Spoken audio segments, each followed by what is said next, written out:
చూస్ country delight, live better. ఇప్పుడే country delight యాప్ని download చేసుకోండి. నమస్తే, నేను విజయ్.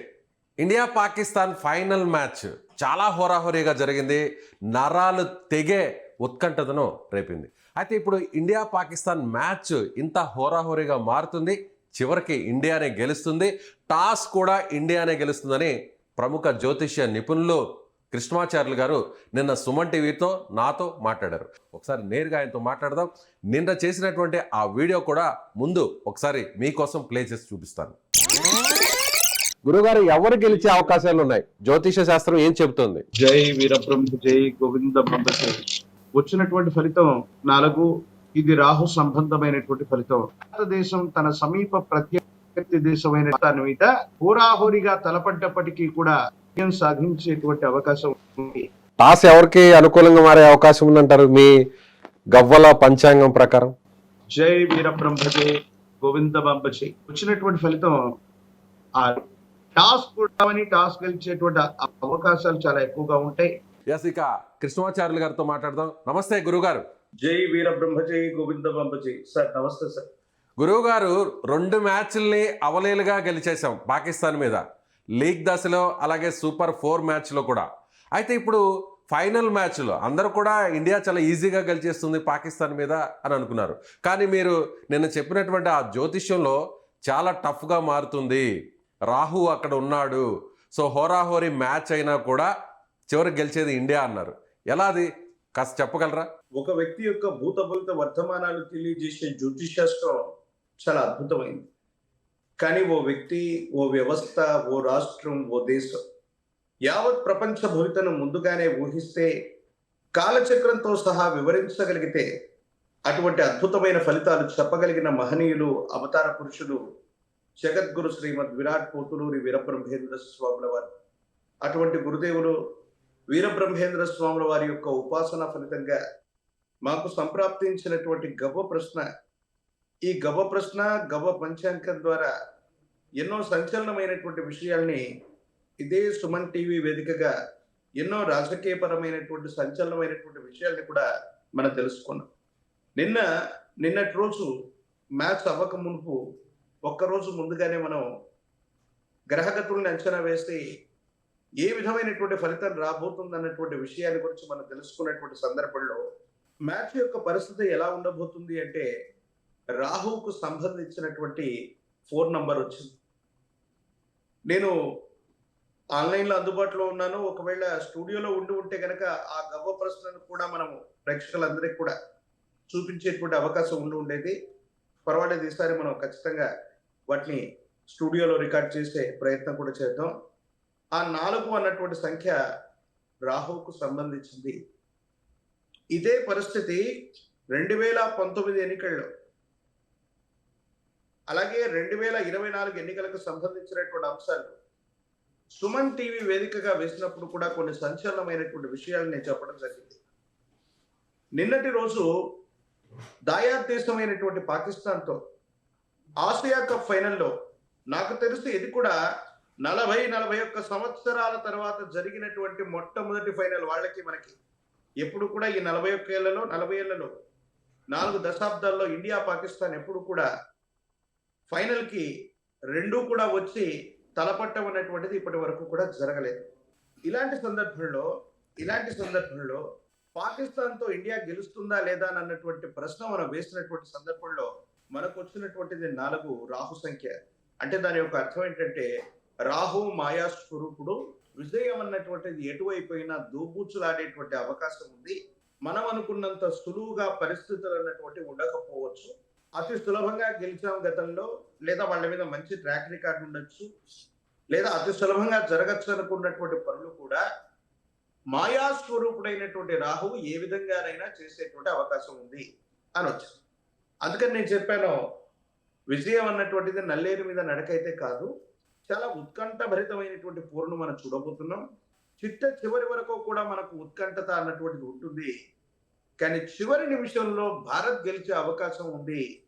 ఎందుకనే అవకాశం ఉంది అంటే, రాహువుకు తాంత్రిక సంబంధమైనటువంటి విధి విధానంలో అధిదేవతా స్వరూపమైనటువంటి అమ్మవారి స్వరూపమైనటువంటి దుర్గా అమ్మవారిని చెప్పుకుంటాం. ప్రత్యేకించి కానీ గురువుగారు మీరు నిన్న ఆ గవ్వల జ్యోతిష్యాన్ని ఒకసారి పరిశీలిస్తే నంబర్ 4 వచ్చింది. నంబర్ 4 అంటే రాహుకి అది ఒక ప్రతీక అన్నారు. అయితే ఇప్పుడు నంబర్ 4లోనే తిలక్ వర్మ బ్యాటింగ్కి దిగాడు. సో ఇప్పుడు తిలక్ వర్మ ఒక రకంగా రాహుతో పోరాడి ఇండియాని గెలిపించడం వచ్చా? డెఫినెట్లీ ఆ 4 నంబర్ గనక ఆ 4 నంబర్ లో గనక బ్యాటింగ్ కి దిగినటువంటి వ్యక్తి, అలాగే 4 వికెట్స్ తీసినటువంటి మరో వ్యక్తి కూడా ఉన్నాడు. ఎస్, మన ఇండియన్ బౌలర్ కుల్దీప్ యాదవ్. నిన్న జరిగినటువంటి అంశాలన్నీ కూడా 4కు సంబంధించినటువంటివే. ఇవన్నీ కూడా రాహు మనల్ని విజయాన్ని దోబుచులాడే ప్రయత్నం చేశారు. సుమారుగా 100కు పైచీలు పరుగులు సాధించే వరకు కూడా వాళ్ళకి 1-2 వికెట్లు మాత్రమే పడి ఉన్నాయి.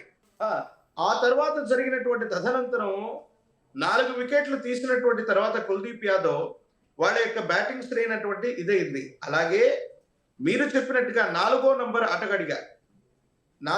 ఆటగాడిగా వచ్చినటువంటి తిలక్ వర్మ నిజంగా రాహుతో పోరాడి గెలిచాడు. ఒకవేళ గనక తిలక్ వర్మ నిన్న విఫలమై ఉంటే గనక ఏ బ్యాట్స్మన్ రాణించకపోయినా ఫలితం అన్నటువంటిది మరో రకంగా ఉండేదేమో. తప్పనిసరిగా ఆ 4వ అంకెలో రావటం వల్లే, పైగా ఇంకో రహస్యం ఉంది, ఇంకెవరికి తెలియని రహస్యం ఉంది ఇక్కడ. నేను వ్యక్తిగతమైనటువంటి ప్రస్తావన చేయట్లేదు, కానీ నిన్న సప్తమి గడియలు ఉన్నాయి. మూలా నక్షత్రానికి చేరువలో ఉంది నక్షత్రం. తిలక్ వర్మ జన్మ నక్షత్రం కూడా మూలా నక్షత్రం. ఓకే, అది కూడా అమ్మవారి యొక్క నక్షత్రం అయి కలిసి వచ్చింది. ఆ స్థానంలో బ్యాటింగ్ దిగటం వల్లనే తిలక్ వర్మ అద్వితీయంగా రాణించడంతో పాటుగా అద్వితీయమైనటువంటి పరిస్థితుల్లో విజయ తీరాలకు చేర్చగలిగాడు. నిజంగా మీరు అన్నట్టు రాహుతో మనం రాహుతో పోరాడడానికి అమ్మవారు మనకు సహాయం చేసి అంతిమంగా మనకు అధిదేవతా స్వరూపమైనటువంటి దుర్గా అమ్మవారు అవ్వచ్చు, లలితా పరాభట్టారిక అవ్వచ్చు, అమ్మవారే మనకు విజయాన్ని చేకూర్చింది అన్నటువంటి విషయాన్ని మనం ఇక్కడ గుర్తుంచుకోవాలి. అలాగే గురువుగారు నిన్న మీతో ఇంటర్వ్యూ చేసేటువంటి క్రమంలో కూడా నేను ఒక ప్రశ్న కూడా వేశాను. గురువుగారు మీరు చెప్పినటువంటి ఈ మాట అంటే హోరాహోరీగా మ్యాచ్ జరుగుతుంది అని కూడా అన్నారు. అలాగే టాస్ కూడా ఇండియానే గెలవబోతుంది, నంబర్ 6 వచ్చింది గవ్వల జ్యోతిష్యంలో. సో 6 అంటే శుక్రుడు, కాబట్టి ఇది ఇండియాకి ఫేవర్ టాస్ విషయంలో, కాబట్టి ఇండియా గెలుస్తుందని చాలా కరాఖండిగా చెప్పారు. టాస్ కూడా ఇండియా గెలిచింది. సో దాని గురించి ఏమంటారు? పైగా నిన్న నవరాత్రి పండుగల్లో 6వ రోజు, ఇవాళ 7వ రోజు. 6వ రోజు అమ్మవారి స్వరూపంగానే మనకు 6 అనేటువంటి సంఖ్య శుక్ర భగవానుడికి సంబంధించింది. శుక్రుడికి అధిదేవతా స్వరూపమైనటువంటిది ఇంద్రాణి, సఖిదేవి, అదృష్టలక్ష్మి, ఇలాగ అమ్మవారి పేర్లను మనం పూజిస్తూ ఉంటాం, కనుక్కుంటూ ఉంటాం. అలాగా ఆ విధానంలో అమ్మవారి యొక్క ఉపాసన చేస్తూ ఉంటాం. పైగా యాదృచ్ఛికంగా నిన్న నవరాత్రి పండుగల్లో కూడా 6వ రోజు అయ్యింది. నా ప్రగాఢమైనటువంటి విశ్వాసం ఏంటంటే, వేగంగా వీటన్నిటిని లెక్కించడం వల్ల, గవ్వ ప్రశ్న ద్వారా నాకున్నటువంటి ప్రావీణ్యత వల్ల, గురుదేవుల యొక్క అనుగ్రహం వల్ల 6 అంకె రాగానే నేను వెంటనే చెప్పగలిగాను, నిస్సందేహంగా మీరు అడిగినటువంటి ప్రశ్నకి ఖచ్చితంగా టాస్ భారతదేశం గెలవబోతుంది. పైగా తీసుకున్నటువంటి నిర్ణయం కూడా మనకు అనుకూలవంతం కాబోతుంది. ఒకవేళ మనం మొదట బ్యాటింగ్ చేస్తుంటే పరిస్థితులు ఎలా అవును. సో మన చేతుల్లో మ్యాచ్ రావడానికి తిలక్ వర్మ, కుల్దీప్ యాదవ్ అయితే, సో మనం చేజింగ్ తీసుకోవడం కూడా చాలా కీలకమైన నిర్ణయం అయింది. ఎస్, టాస్ ఇండియానే గెలుస్తుంది. టాస్ గెలవడమే కాదు, తీసుకునేటువంటి నిర్ణయాలు కూడా అద్వితీయంగా ఉంటాయి. ఆ టాస్ గెలవడంతోనే ఇండియా గెలిచింది అని మనం అనుకోవచ్చు. సో గురుగారు, అదేవిధంగా నిన్న నేను డైరెక్ట్గా కూడా అడిగాను మిమ్మల్ని, మ్యాచ్కు ముందు మీరు ఇంత గట్టిగా చెప్తున్నారు, ఇలా కరాఖండిగా చెప్తున్నారు, మీ గవ్వల జ్యోతిష్యం మీద అంత నమ్మకం ఉందా? సో చూస్తున్నటువంటి వ్యూవర్స్ కూడా మీ మీద విపరీతమైనటువంటి ట్రోల్స్ చేస్తారు, కామెంట్స్ కూడా చేస్తారు. ఒకవేళ మీరు చెప్పినట్టుగానే జరగకపోతే అటువైపు నుంచి వచ్చేటువంటి అస్త్రాలకు మీరు ఎదుర్కోవడానికి కూడా సిద్ధంగా ఉన్నారని కూడా నేను అడిగాను. మీరు దేనికైనా రెడీ అన్నట్టు కూడా మీరు మాట్లాడారు. ఏమంటారు ఇప్పుడు? సో కామెంట్స్ అందరూ కూడా చూశారు, ఆ వీడియో కూడా చూసేటువంటి వ్యూవర్స్ కోసం కూడా గురువుగారు ఏమని మాట్లాడారో దానికి సంబంధించినటువంటి వీడియోని కూడా డిస్క్రిప్షన్లో కానీ కామెంట్ బాక్స్లో కూడా ఆ ప్రీవియస్ వీడియోని కూడా ఫుల్ వీడియోని మీకోసం అక్కడ పోస్ట్ చేస్తాము. ఎస్ గురుగారు, దాని గురించి ఏమంటారు? కామెంట్ అంతా కూడా కొంతమంది వ్యతిరేకంగా మాట్లాడారు, పాజిటివ్గా మాట్లాడారు. ఇప్పుడు ఏమంటారు కామెంట్స్ చేసిన వాళ్ళ గురించి? గురుదేవుల యొక్క అనుగ్రహం చేత ఎన్నో రకాలైనటువంటి విషయాలని జ్యోతిష్యపరమైనటువంటి పరిభాషలో గొప్ప ప్రశ్న. నిజంగా గురుదేవుల యొక్క అనుగ్రహంతో నాకు అది సిద్ధించటం ఉభయ తెలుగు రాష్ట్రాలే కాదు భారతవని మొత్తం మీద కృష్ణమాచార్య గొప్ప ప్రశ్న ఇంత ప్రసిద్ధి చెందిందంటే ఎక్కడో రాయలసీమలో మారుమూల గ్రామంలో ప్రొద్దుటూరు పక్కన ఎక్కడో ఒక కుగ్రామంలో ఉన్నటువంటి నన్ను నాలో ఉన్నటువంటి విద్యని సుమన్ టీవీ ద్వారా అంటే ప్రపంచానికి చూపెట్టడమే కాదు జ్యోతిష్ శాస్త్రంలో ఇంత అద్భుతమైనటువంటి విషయాలు ఉన్నాయని నాకు ఒక ప్లాట్ఫామ్ అనేటువంటి లభించింది. గత కొన్నేళ్లుగా నేను చేస్తున్నటువంటి జ్యోతిష్యపరమైనటువంటి పరిశోధనలో ఎన్నో రకాలైనటువంటి ఎత్తుపల్లాలని నేను చెప్పినటువంటి జ్యోతిష్యాలు చాలా వరకు ఫలించాయి. కొన్నేమైనా తక్కువ ఉండొచ్చేమో కానీ రైట్. ఏది ఏమైనప్పటికీ కూడా ఒకవేళ అది ఫలిస్తే నా గురుదేవులు వీరబ్రహ్మేంద్ర స్వాముల వారు నాకు ఇచ్చినటువంటి విశేషవంతమైనటువంటి అనుగ్రహంగా నేను భావిస్తాను. ఒకవేళ నేను చెప్పినటువంటి ఫలితం ఎప్పుడైనా సరే అది కనుక జరగట్లేదంటే అది నా పరిజ్ఞాన లోపమే తప్ప విమర్శలకి సమర్థతకి ఎప్పుడు కూడా నేను పొంగిపోను, అలాగే కుంగిపోను. రైట్. జ్యోతిష్యం అంటే అర్థం ఏంటంటే వెలుగునిచ్చేది, ముందుగా దారి చూపేది. సో దానికోసమే నా జీవితం మొత్తం కూడా అంకితం చేశాను.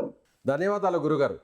జై వీరబ్రహ్మ జై. ఎస్, ప్రతి ఒక్కరు కూడా అందరూ కోరుకున్నారు ఇండియా పాకిస్తాన్ మ్యాచ్లో చాలా ఈజీగా ఇండియా పాకిస్తాన్ మీద గెలిచిపోతుంది, కప్ మందే అవుతుంది అనుకున్నారు. కానీ కృష్ణమాచార్యులు గారు ఆయన గవ్వల జ్యోతిష్యంలో పరిశీలనలో వచ్చింది ఏంటంటే ఖచ్చితంగా ఇండియా పాకిస్తాన్ మ్యాచ్ హోరాహోరీగా మారుతుంది, ఫైనల్గా ఇండియానే గెలవబోతుంది, అదేవిధంగా టాస్ కూడా ఇండియా గెలుస్తుందని ఆయన కరాఖండిగా చెప్పారు.